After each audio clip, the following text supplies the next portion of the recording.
بسم الله الرحمن الرحیم. السلام علیکم جان خان سجن یو کې نستاسو په خدمت کې حاضر دي. پیغام یو سوشل میډیا باندې یو ویډیو کلیپ وکړو چې کوم کې مولانا عبید الله صاحب د کوهات نه خبرې کولې د مونږه شیر افضل مروت صاحب سره په ختم نبوت موضوع باندې چې کوم دا فیصله جج کړی دا او هغه کوم فیصله د پاکستان د قانون د قوانین خلاف ورزي ده او هغه ته ولې نه کتلې هغه ته کتل پکارو د دې فیصلې نه بس نتایج دا ټول خبرې مخکې دي خو دا زموږ د ټول مسلمانانو د صرف 22-23 کروڑ د پاکستان عوام نه چې دا د بعد 2 بلین آبادی د مسلمانانو تقریبا د دې ذمہداري ده چې د دې خلاف احتجاج خبره کول او دا خبره واپس اخیستل او دا څنګه لپاره خبرې نه کول لپاره قانون نورم امپروو او مضبوط کړی شي. دا خبره چې کوم شیر افضل مروت صاحب کړی دا دیل والا دی اجر ورکی چې کوم دی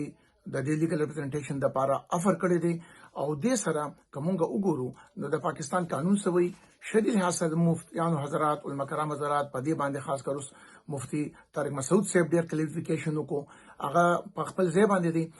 د سره چې کوم کانسټیټیوشنل اکټ دی د 1974 هغه باندې خبره ده هغه کې کتا سو ګورې امندمنت آرټیکل 106 of the constitution article 260 of the constitution د کې د سوي چې کم د دې باره کې به لکه اکټ پاس شوی دی قانون پاس شوی دی د پاکستان قانون دا د دې جج صاحبان یا د عدالت مخامخ دي نو دې ته قتل پکار دي مونږ ته زینه منتشر کېدل نه د عام خلکو او مونږ ته په داسې بدمنۍ کې نه تل پکار ځکه چې په دې کې پوزیشن کمپلیټلی کلیر دی د لحاظ سره د بتاو سره دام شیر کم د دې باره کې په 3 مئی 2013 کې عمران خان صاحب د پی ټی آی چیف جو هم په دې خبره کړې و په دې باندې دا خبره کړې و چې مونږه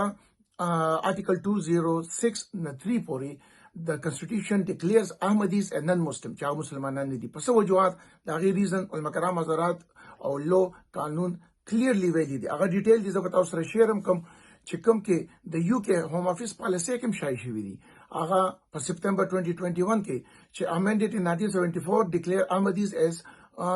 نن مسلمز بل مونږه د کې دی پریکټس پلیجنګ د تبلیغ کول آرټیکل 298 سی یا بی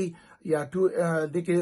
قبل مونږه 298 وګورو نو د دې لحاظ سره آی باندې ممنوع دی ولی چې دا ماینورټي کې ناراضي ای ماینورټي کې ځان نه ډیکلیئر کوي هغه کو فالوور اف اسلام ځان ډیکلیئر کوي نو دا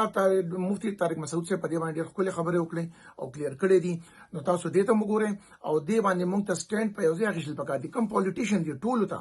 د موږ پروینشل لیول فدرل لیول باندې ټول ځمېداري ده چې کوم اوس الکټ شوي دي پولیټیشن دا د دې ذمہ ده د پبلک سمرا وی اثر انداز کل پریشان کل دکھ درد پریشانی انسان ته رسول ده دا د ایمان خبره ده کې او دې باندې چې کوم دا خبره ډیکلیئر کیږي یا خبره او شوي دا ولې او شوي د دې باندې کوم تحقیق کول پکار دي او دا زه تاسو سره شیر کوم چې کوم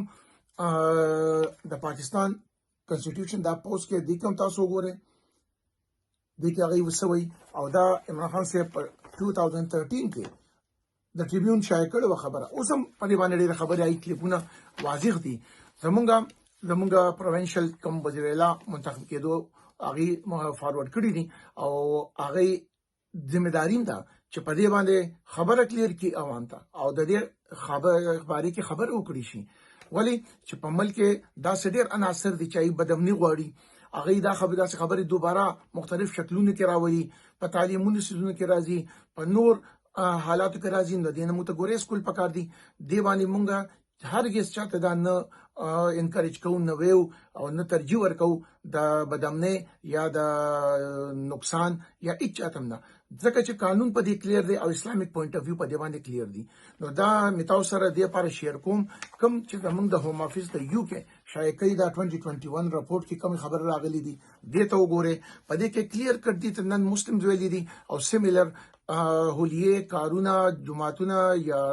د دې تبلیغ ورکول دا ولی ممنوع دي هغه پوزیشن علما کرام مفتیان حضرات په دې پورا کلیر کړی دي زمونږ ټولو په دې باندې فکرمن کېدل پکار دي د روان نسل لپاره په دې باندې اویرنس سپریډ کول پکار دي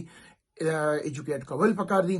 ولې چې داسې موقع د پاره ملک اولریډي کوم حالات کې دي حکومتونه اوس د جوړېدو ول دي او د دې لپاره یکدم دا فیصله دی کولې د دې علم کې کمی دي د جج صاحب د موږ زیات په دې کانسټیټیوشن باندې پیږي زیات شری په ریفرنسز باندې پیږي د دې نه زیات انفارمیشن وته موږ شای کولی شو یا خولي شو دا سره لپاره د موږ د نېشنل انټرست اف پاکستان د پاکستان د لپاره